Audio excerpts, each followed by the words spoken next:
Hello everyone, welcome back. In today's video, we're going to be discussing a couple of things, including a signing over in Vancouver, a couple of waiver updates, some injury updates from around the NHL, as well as a couple of trade and signing rumors involving Patrick Kane, the Columbus Blue Jackets, Philadelphia Flyers, and Edmonton Oilers. We'll go to all of that coming up right now.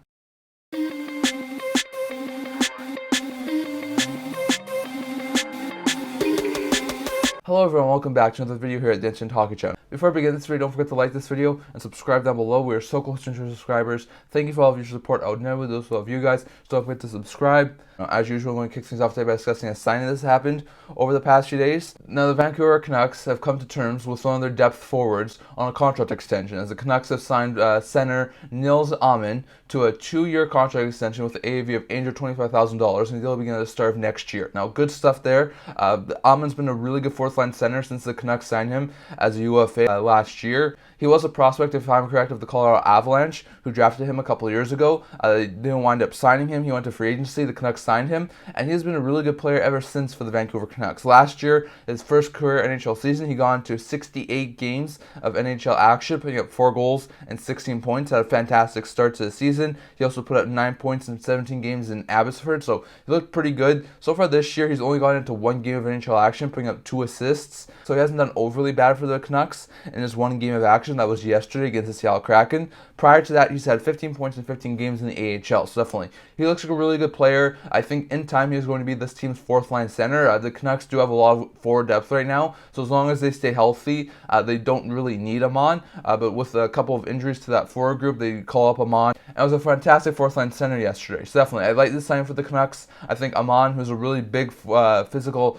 fourth-line center who can put up some points, I think this is a fantastic signing for them. I think the Canucks definitely do like Aman, and I think he's going to be fantastic for this year plus 2 more seasons. So really good signing there. I think at $825,000, that's a really good value pickup for what he's so far produced at the NHL level. And I think he's going to be a fantastic fit there for the Canucks long term. So really good stuff there for Canucks, and I do really like this fit.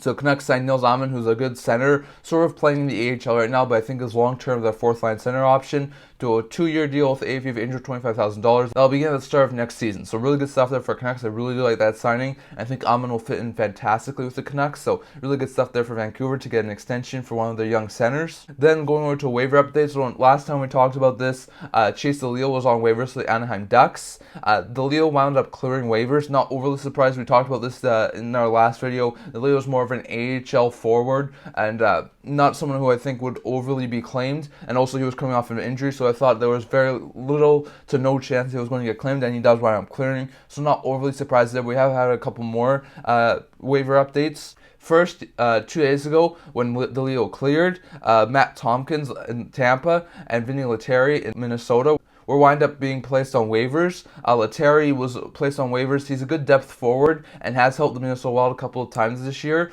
But with the Wild getting Goligoski back and being really tied up against the cap, they don't really have much room. So they need to send a lot of players down, which included Letteri. So not overly surprised that Letteri wound up being placed on waivers. Tomkins was Tampa's backup while Vasilevskiy was out, but he's now the third stringer with Vasilevskiy back in, and with Vasilevskiy being activated, they also needed the cap space to activate him. So Tomkins was also just like the Wild and Letteri needing to be placed on waivers due to guys getting back from injury. So that's really good stuff there. Tomkins I was not expecting to be claimed. Tomkins is a decent third-string goaltender, but he's not going to help any team right now. And the Bolts had a lot of goaltending troubles with Vasilevskiy injured, and Tomkins barely got into any NHL action for the Bolts. So definitely, I wasn't expecting Tomkins to be claimed. I was expecting him to be cleared and go down to the minors, which he did indeed happen. So Tomkins is back down in the minors, not overly surprising there. And the Bolts now have their tandem of Vasilevskiy and Johansson back, so really good stuff there for Tampa. For the Minnesota Wild, I did think there was a possibility Letteri could get claimed. He's a decent 12th, 13th forward. He can play on the fourth line at times. He can be a spare forward. For a team who had some injuries up front on their lineup, I think there might have been some interest in bringing him in. So I was a little bit surprised he didn't wind up getting claimed, but he does wind up clearing as well, and Letteri is sent down to the minors, so not overly surprised, but I was thinking there might have been someone who wound up clearing him, so I'm not overly surprised Letteri wound up clearing. He's a decent bottom six spare forward, maybe even an AHLer at this point in time, but I thought that with the team maybe having some injuries up front, there could have been a team out there who winds up clearing Letteri, but that didn't happen, and Letteri is back down in the minors now after the Wild activated Goligoski, so really good good stuff there for the Wild, but Letteri and Tomkins both cleared waivers. And then yesterday, the Panthers put Mike Reilly on waivers for the purpose of being demoted. Reilly makes $1 million, so that'll give them some cap flexibility for now. Reilly has not gotten into very much game action for the Florida Panthers. He's a decent 6th, 7th defenseman. I think he could definitely be a good, solid third-pair defenseman on another team. So if there's a team out there who has a little bit of cap space and has a couple of injuries on the blue line, I could see a team wind up claiming Reilly from Florida. So I'm not going to rule out the fact that he could easily get claimed, but he's also not done overly well and could be a spare forward. So I wouldn't be overly shocked if he wound up being claimed, but I also wouldn't be too surprised if he wound up clearing as well. So definitely, Reilly's on waivers right now. We'll have to wait and see what happens there. At the recording of this video, I don't know what's going to happen for Reilly, but definitely, that's an interesting waiver placement. It's going to give them a little bit more cap space, and it's also going to give them a little bit more roster flexibility, so really good stuff there. But I would expect Reilly to probably clear, but I wouldn't be overly shocked if he did wind up getting claimed by a team who probably has a need for some defensive help right now. So definitely, as of the waiver update, the Leo winds up getting activated off of season opening injury reserve, and he winds up getting sent down to the minors, so really good stuff there from the Ducks. I don't think that was overly surprising that the Leo wound up clearing, given the fact he's more of an AHL forward, so he winds up getting sent down to the minors. Tomkins in Tampa also clear waivers. Decent third-string goaltender, but not someone who's going to bump out a goaltender out of the backup position, so not overly surprising there, but Tomkins clears waivers. He's sent down to the minors, and the Bolts now have their tandem of Vasilevskiy and Johansson. The Wild wind up activating Goligoski, needed cap space, so they sent down Letteri. A little bit surprised he didn't wind up getting claimed, given the fact he's a decent bomb 6 forward at times, but he's going to be sent down to the minors. Not overly shocked he wound up clearing, but I did think there might have been a team or two who had interest in him. And then for the Florida Panthers, Mike Reilly's currently on waivers. We'll have to wait and see what happens with him. But Reilly's a decent bomb pair defenseman, maybe a spare defenseman, and for a team who has a little bit of injury troubles right now, or could use some defensive help, I could see Reilly be acclaimed by them. So it'll be interesting to see, but that's sort of where I see Reilly. Definitely do think there's a really likely chance that Reilly winds up getting claimed or possibly winds up clearing. So it'll be interesting to see, but that's the waiver update. Going over to a couple of injury updates here. A ton of injury updates happened over the past couple of days, most of it really good. Jarnkrok was cleared to play after there was an injury around his leg, and there was some speculation that he wasn't going to play yesterday. He did wind up playing, so good news there for the Toronto Maple Leafs. Then we also had a lot of activations. Chase DeLeo, like we said, was cleared to play. He was sent down to minors, so that's not overly surprising. Barkov was cleared to play for the Florida Panthers. He had a knee-on-knee collision a week ago in a game for the Florida Panthers, so good to see it. He was able to get back really quickly. Vasilevskiy, like we said, is back from his injury. Took him about a month and a half to get back from his injury, and the Bolts definitely weathered a storm until he got back, so really good stuff there for the Bolts. Geeky was cleared to play for the Bruins. He continues to do really well. Timmins was cleared to play for the Leafs. He's done really well. Zeri's been cleared to play for the Flames. He got back into game action yesterday. Jarnkrok was cleared to play for the Leafs, like we said. He got back into game action. Benning was cleared to play for the San Jose Sharks. He got back into game action. Goligoski has been out for about a decent amount of time, probably around a month and a half. He got back into the lineup, so that's really good news there. And then Antti Raanta was cleared to play for the Carolina Hurricanes after an injury scare against the Oilers, so that was really good news for the Carolina Hurricanes. As for the injury updates that happened, Jarnkrok has an upper body injury for the San Jose Sharks. He's going to be out week to week right now. Jordan Greenway has an undisclosed injury. He's out day-to-day right now for the Buffalo Sabres. And Brandon Tanev has a lower body injury. He's going to be out for an unknown period of time for the Seattle Kraken. So bad news there for the Kraken, for the Sabres, and for the Sharks, losing a couple of players for the next little while. So not great news there, but definitely good to see some of these other guys like Goligoski, like Zari, like Vasilevskiy, like Barkov, all wind up getting back into game action. That's really good news, but bad news to see Rua be out for the next couple of weeks, and Tanev, who just came off of injury reserve, be back out with an injury right now. So really bad news there for the Kraken and for the Sharks to lose those guys, but definitely a lot of good positive injury updates there over the past couple of days. So good news there for a lot of these teams to get some good injury updates on their players. And then we're going over to a couple of trade rumors. First with Patrick Kane, it sounds like Kane, according to a lot of sources, that Patrick Kane's starting to narrow down his decision. Not exactly sure if he's starting to narrow it down right now, but it sounds like within the next week we're going to find out where Kane is going to be playing this year.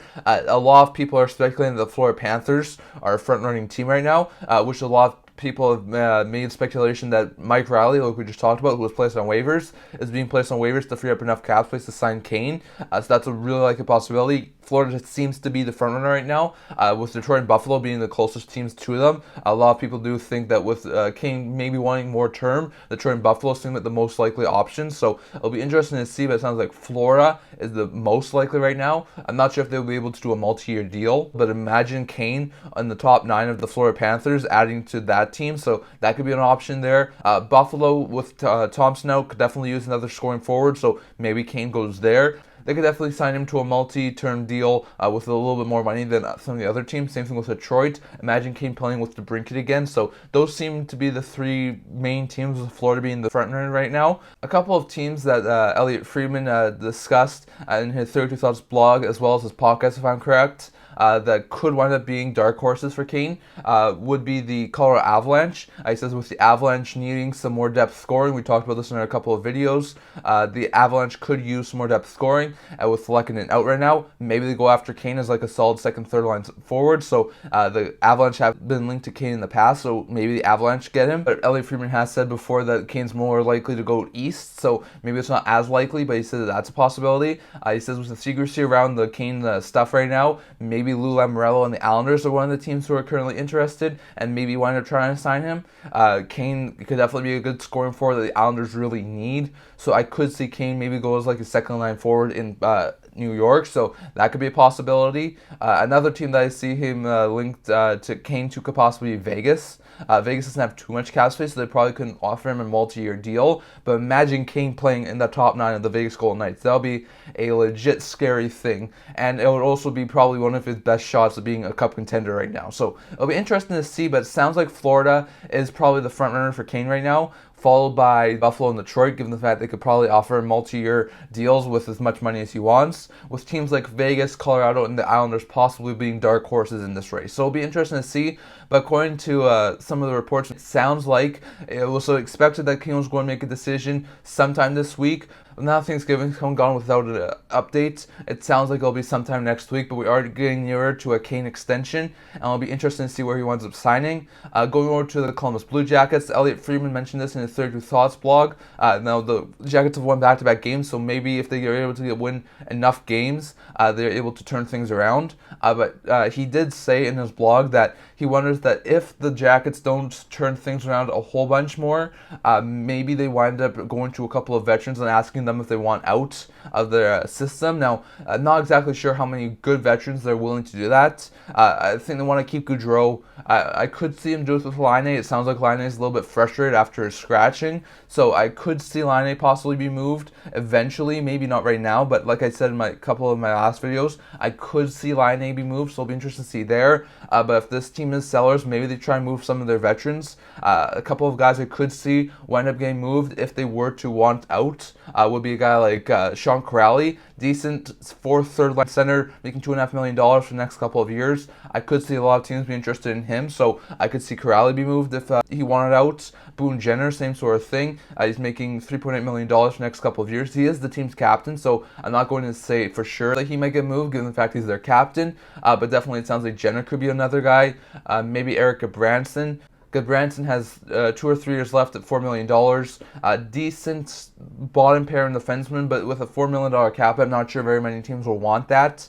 So I'm not sure if there would be much interest in him. But definitely, there's might be a little bit of a possibility that if the Jackets continue to lose and they're not doing overly well and they're not able to get back into the playoff race, maybe they go to a couple of veterans and ask if they want out of Columbus. So it'll be interesting to see. But the Jackets definitely have started to turn things around with back-to-back wins against the Blackhawks and the Devils. So it'll be interesting to see if they're able to keep this pace up. But maybe look for guys like Jenner, like Kuraly, maybe Branson to possibly want out if the Jackets continue to lose, and maybe the Jackets are willing to offer them those moves. There would definitely be a lot of interesting guys like Kuraly, Jenner, maybe not as much as Branson, but definitely, like I said in my last video, I could see a move UFAs like Roslovic and Robinson, and besides that, there really isn't much I think they could do. But if they do want to move Jenner or Kuraly, I could see him move them, so it'll be interesting to see, but it sounds like the Jackets, according to Elliot Friedman, may wind up looking at some of the veterans to possibly move if they're continuing to lose and if the veterans want out, so it'll be interesting to see there. According to Darren Dreger on Teaston's Insider Trading, he did say that the Philadelphia Flyers are currently looking to make moves. He says they're looking to wheel and deal. They're listening on every position. but not every player. So they're listening to certain players. He currently specified players like Walker and Seeler, who are currently playing top 4 minutes in Philadelphia, being really great minute munchers. Walker's having a fantastic season. Seeler's having a pretty good season too. Both would be pretty good third-pair defensemen on cup-contending teams. I could see Seeler being a solid 6th defenseman, Walker a solid 5th. Walker has a $2.625 million cap hit, so it would be a little bit more difficult to move Walker. But we talked about this before. I think if the Flyers were to retain Walker, bumping down to like around a $1.3 million cap hit, I could see a ton of teams interested in him. So I could see definitely there would be a possibility that Walker winds up getting moved by the Philadelphia Flyers. It'll be interesting to see who winds up possibly acquiring him, but it sounds like, according to Jarnkrok, that the Flyers are listening on a guy like Sean Walker, as well as Nick Seeler. Seeler's making close to league minimum.